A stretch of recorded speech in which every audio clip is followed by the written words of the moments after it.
que la situación específica de cada país. Concluida inopinadamente esa dependencia, con la disolución del PECUS y la disgregación de la propia Unión Soviética, el abrupto cambio generó crisis de diversa intensidad en los partidos satélites de todo el mundo, incluidos por supuesto los de América Latina. Como era previsible, los coletazos de tales reajustes alcanzaron al resto de las izquierdas. Ya es tiempo de preguntarnos, pues, si las consecuencias de la demolición soviética son positivas o negativas para los países y sobre todo para los pueblos latinoamericanos.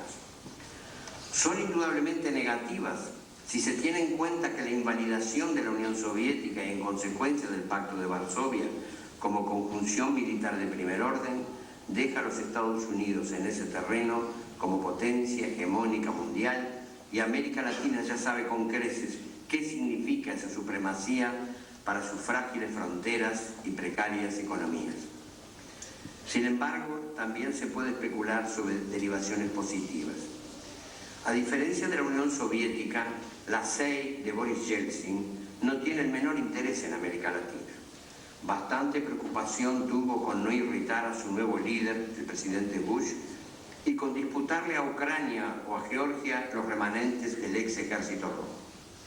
Si dejó abandonada a Cuba, con la que había toda una tradición de intercambio y solidaria asistencia, menos le van a preocupar a Yeltsin los conflictos internos que la disolución de la URSS puede haber provocado en partidos meramente subsidiarios.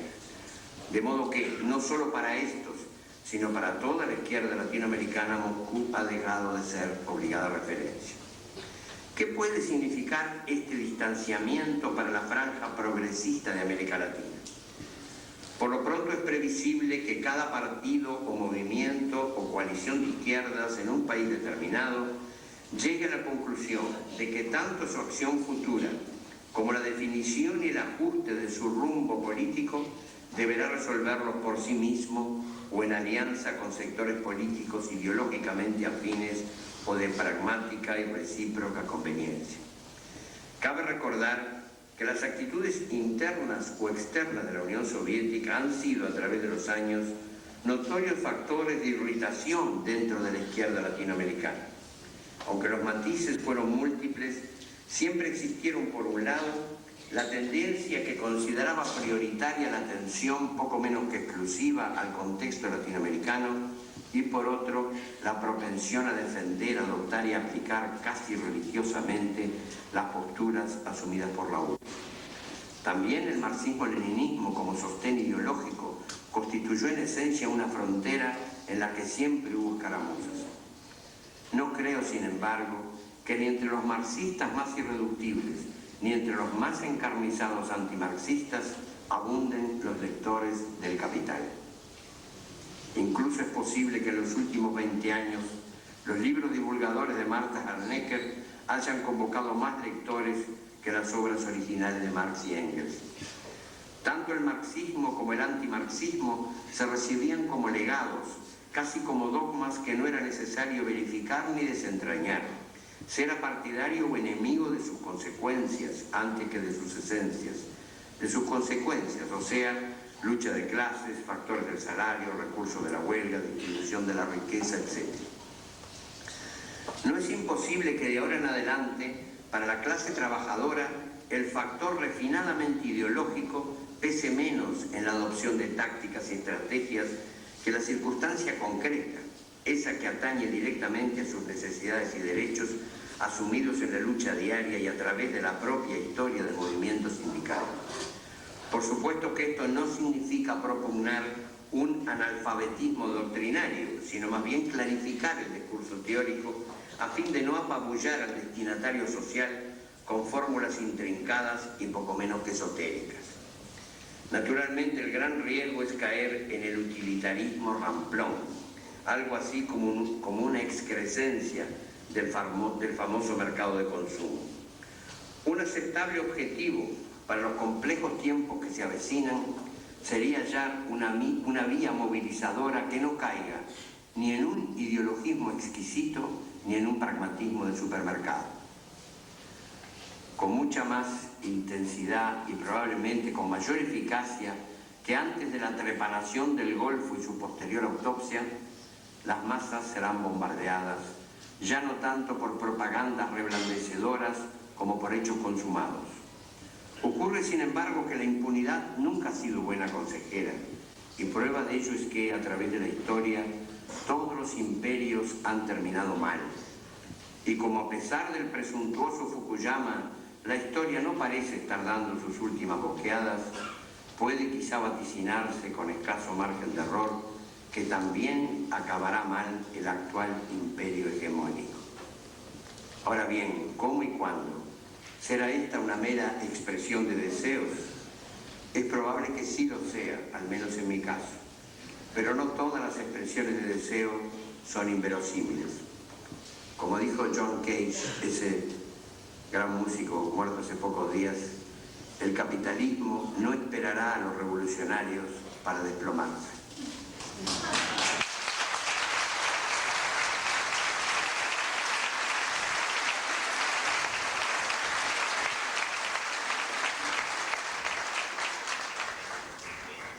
Por lo pronto, cuando pasen las explicables zozobras y vibraciones de los recientes sismos y cismas políticos, es posible que la gente, no la Jet Society, sino la gente común y corriente, la que vive para trabajar y trabaja para vivir, empiece a comprobar en carne y pellejo propios que el capitalismo es cada vez más salvaje y menos filantrópico, más mezquino y menos indulgente.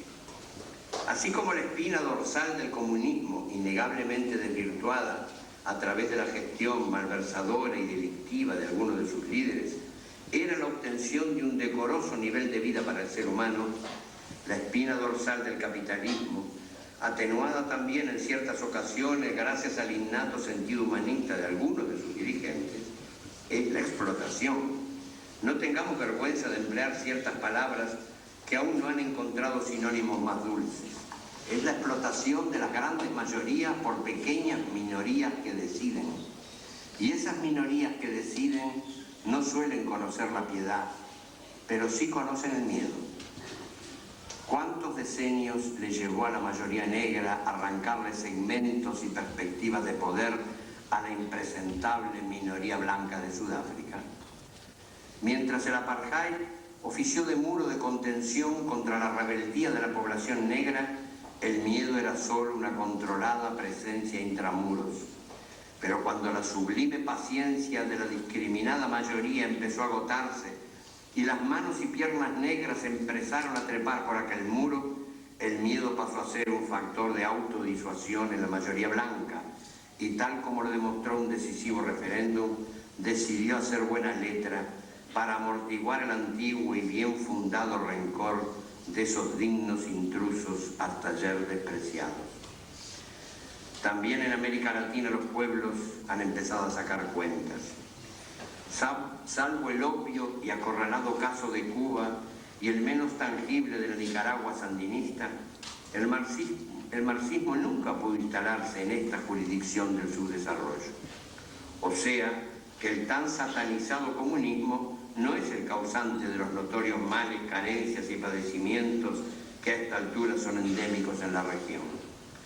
Sin olvidar la cuota de responsabilidad que cabe a los gobernantes de países tan dependientes como los nuestros, es obvio que las implacables normas del capitalismo y sus factores económicos, su decisiva intervención y capacidad decisoria en superorganismos de solo fachada internacional, son por lo menos cómplices y casi patrocinadores de lacras y anomalías como el analfabetismo, los brotes epidémicos, el creciente desempleo, la desigualdad social, la agresión ecológica, la crisis de vivienda, el descenso del poder adquisitivo, el deterioro cultural, la pérdida de soberanía, la humillante atención de la salud pública.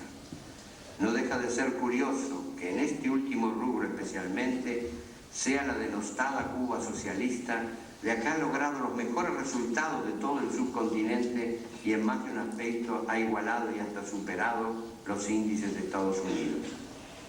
Aún la plaga del narcotráfico no habría llegado a las pavorosas cifras actuales si Estados Unidos no consumiera el 80% de las drogas que se producen en el mundo. Y conviene no olvidar algo que ocurre en Colombia y que constituye una penosa incriminación a la impiedad del sistema capitalista en el contexto del subdesarrollo. El innegable prestigio de que gozan los capos del narcotráfico en los sectores más desposeídos de ese país se debe a que los distintos cárteles de la droga les construyeron las decorosas viviendas y las imprescindibles policlínicas que los gobiernos democráticos nunca les brindaron. Frente a perspectiva tan desalentadora, ¿qué factores podrían estimular un vuelco positivo en América Latina? Algunos son externos. Por ejemplo, la situación económica que hoy vive Estados Unidos sitúa a nación tan pujante ante una sorprendente emergencia. En una de las más turbadoras paradojas que haya propuesto hasta ahora la historia, la abrumadora y abusiva victoria del Golfo, una vez concluido el jubileo y la orgía del poder militar omnímodo, trajo insólitamente consigo un descrédito para el gobierno norteamericano, confirmado en las recientes elecciones presidenciales. Un descrédito casi comparable al que siguió a la derrota en Vietnam. El presidente Bush y el Pentágono habían calculado que una victoria contundente y fácil, 50 muertos propios contra 300.000 del enemigo, frente a un rival sin motivación ni envergadura, ahuyentaría para siempre los fantasmas de Vietnam, pero no tuvieron en cuenta que podían ser sustituidos por otros fantasmas, los de la recesión económica. ¿Qué le importaba en definitiva a la sociedad norteamericana que ha sido educada desde el parvulario en la exaltación del utilitarismo y el sagrado confort, que las tropas yanquis se cubrieran de problemática gloria en el desierto y que incluso enterraran vivos en la arena a los despavoridos soldados iraquíes, si en el mercado interno quebraban bancos, cerraban fábricas, expiraban la Pan American y otras compañías aéreas, y gracias a la nueva e idílica relación entre este y oeste, en las industrias bélicas crecía el número de desocupados en varios cientos de miles. En Estados Unidos el confort ha sido, hasta ahora, la religión más importante de este siglo. Pero hoy el ciudadano norteamericano puede volverse herético y aún no se sabe a qué extremos podrían llegar los ateos del confort. Por supuesto, semejante fractura doméstica le vendría de perillas a América Latina. No obstante, sin necesidad de apostar a ese difícil ojalá, hay otras circunstancias que pueden beneficiar a nuestros países. Deslustrado o no por las razones antedichas, de todas maneras Estados Unidos, si bien sigue en posesión de la máxima fuerza militar, no goza de una paralela hegemonía en el plano económico y no parece en condiciones de competir exitosamente con Japón y con una Europa liderada nada menos que por Alemania, que va en camino de su cuarto Reich. En el caso de que esa relación de fuerzas se consolidara, no es improbable que la Comunidad Europea, perdido ya el complejo de inferioridad frente a Washington y a Wall Street, se decidiera por fin a mirar hacia América Latina sin indiferencia y sin altivez, empezando por España, claro. No hace mucho el rey Juan Carlos expresó el loable deseo de que América Latina no considerara a España como una fortaleza. Eso será posible solo cuando la fortaleza española permita que desciendan sus puentes levadizos, uno de los cuales lleva el intimidante nombre de Ley de Extranjería.